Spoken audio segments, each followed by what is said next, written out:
안녕하세요. 여러분의 신앙생활에 질문을 던지는 채널 이다나TV의 이다나입니다. 오늘은 부모님이 기독교 신앙을 강요해서 스트레스 받는 분들을 위한 컨텐츠를 준비했습니다.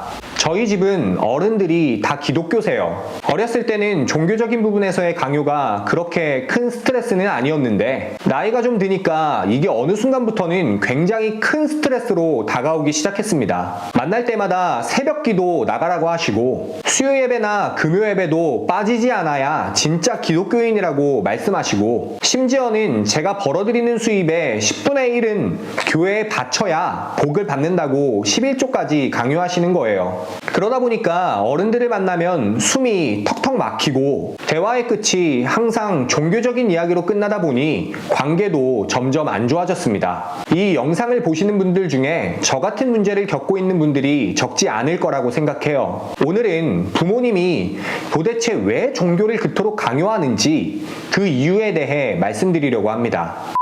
부모님이 신앙생활을 강요하시는 데에는 크게 두 가지 이유가 있습니다.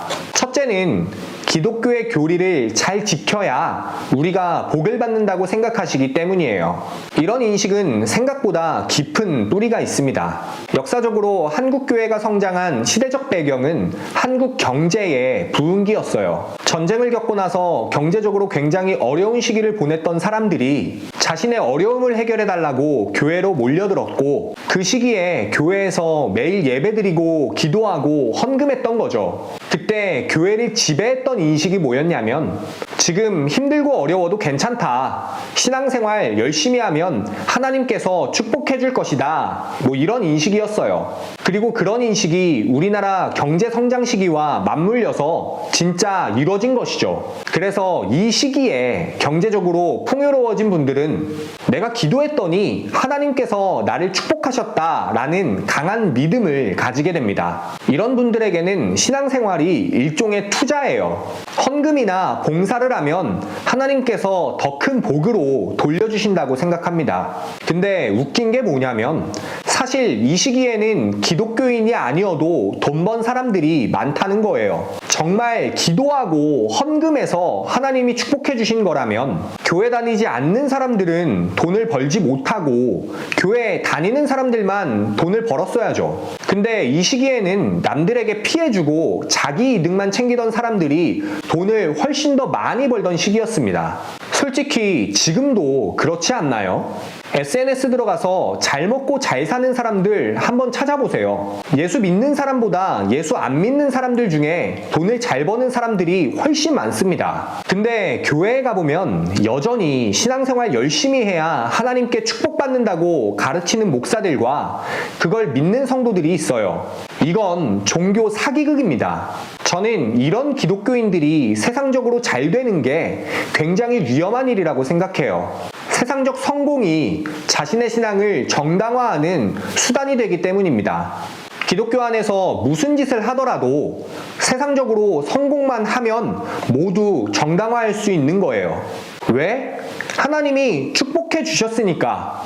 내가 하는 일이 하나님의 뜻에 어긋난다면 하나님이 축복해 주셨겠어? 라는 자신감에 차는 거죠. 우리 부모님들은 이런 한국교회의 분위기 속에서 신앙생활 하던 분들입니다. 신앙의 행위가 세상의 축복과 직결된다고 믿기 때문에 우리에게도 신앙생활을 강요하시는 거예요. 부모님이 우리에게 신앙생활을 강요하는 두 번째 이유는 우리가 교회에 다녀야 구원받을 수 있다고 생각하기 때문입니다. 그리고 이 인식은 아마 비기독교인 자녀들에게 가장 받아들이기 어려운 인식이 아닐까 싶어요. 예수를 믿으면 천국에 가고 예수를 믿지 않으면 지옥에 간다. 교회를 다니지 않는 자녀분들에게 제가 말씀드릴게요.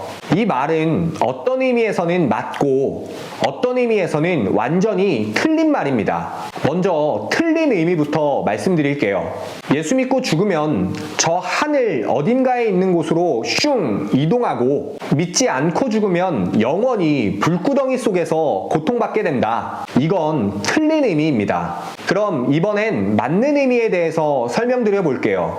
내 주위 사람들을 사랑하면 내가 경험하는 천국은 확장되고 내 주위 사람을 미워하면 내가 경험하는 지옥이 확장된다. 자, 어떤 차이가 있는지 이해되시나요?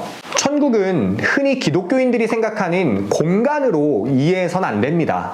천국은 모든 사람이 행복한 곳이어야 하죠. 근데 어떤 공간도 모든 사람을 만족시킬 수는 없어요. 그럼 모든 사람들이 예외 없이 행복할 수 있는 건 무엇 때문이냐? 단 한 가지밖에 없습니다. 내가 누군가를 사랑하고 그 사람으로부터 사랑받을 때 인간은 그때 가장 행복한 존재예요. 관계 속에서 느끼는 행복만이 천국을 행복한 곳으로 만드는 유일한 조건입니다. 이런 맥락에서 저는 대다수의 기독교인들이 천국을 완전히 잘못 이해하고 있다고 봐요. 어떻게든 예수를 믿는다고 고백하게 만들면 그 사람이 천국에 가게 된다고 믿는 것, 저는 그런 구원은 기독교 신앙 안에 존재하지 않는다고 확신합니다. 믿음으로 천국에 간다는 것은 하나님의 사랑을 믿고 그 사랑으로 이웃을 사랑하며 사는 걸 의미해요. 아니, 죽으면 천국 가서 혼자 삽니까? 이 세상에서 동고동락하던 사람들과 같이 천국 가는 거 아니에요? 근데 이 땅에서 이웃을 사랑하지 않는 사람이 어떻게 천국에 가서 행복할 수 있겠습니까? 그게 모순이라는 겁니다. 그러니까 사실 부모님은 자녀들에게 기독교 신앙을 강요할 필요가 없어요. 종교를 강요해서 부모 자식 사이의 관계가 파괴되면 그게 바로 지옥입니다. 반대로 자녀들에게 사랑하며 사는 삶을 모범적으로 보여주고 사랑의 관계 속에서 자녀들이 행복하다고 느끼면 자녀들도 다른 사람을 사랑하며 살게 되잖아요. 그게 바로 전도의 출발이고 핵심이어야 합니다. 근데 교회에서는 예수천당 불신지옥이라는 구호만 주구장창 외치면서 천국을 만들기는커녕 가정 안에 불화를 조장하고 관계를 파괴하는 경우가 많아요. 아까 말했듯이 이건 지옥을 확장하는 겁니다.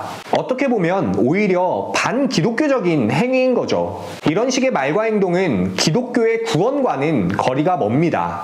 근데 부모님들께선 교회로부터 오랜 시간 이런 인식 속에서 살아오셨어요. 사랑이고 뭐고 예수를 믿어야 내 자식이 구원받는다고 생각하니까 관계가 틀어지는 한이 있더라도 어떻게든 자녀들이 기독교 신앙을 받아들이도록 노력하시는 거죠. 이게 부모님께서 자녀들에게 신앙생활을 강요하시는 이유입니다.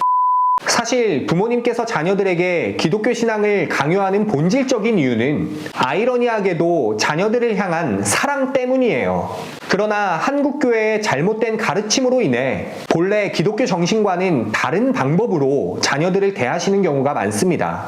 그런 태도는 기독교에 대한 부정적인 인식을 부추길 뿐이에요. 이런 일들로 정신적인 스트레스를 받는 자녀분들에게는 제가 한국교회를 대신해서 사과의 말씀을 드리겠습니다. 그렇지만 여러분의 부모님이 기독교 신앙을 강요하시는 이유가 여러분을 사랑하는 마음에서 비롯된 것이라는 사실은 잊지 않으셨으면 좋겠어요. 또한 기독교라는 종교가 여러분이 경험하는 것처럼 폭력적이거나 배타적인 종교가 아니라 사랑을 이야기하고 실천하는 종교라는 사실도 꼭 알아주셨으면 좋겠습니다. 그래서 오늘의 결론, 한국교회는 종교 강요를 멈추고 사랑을 실천하자. 그게 가장 효과적인 전도 방법이다.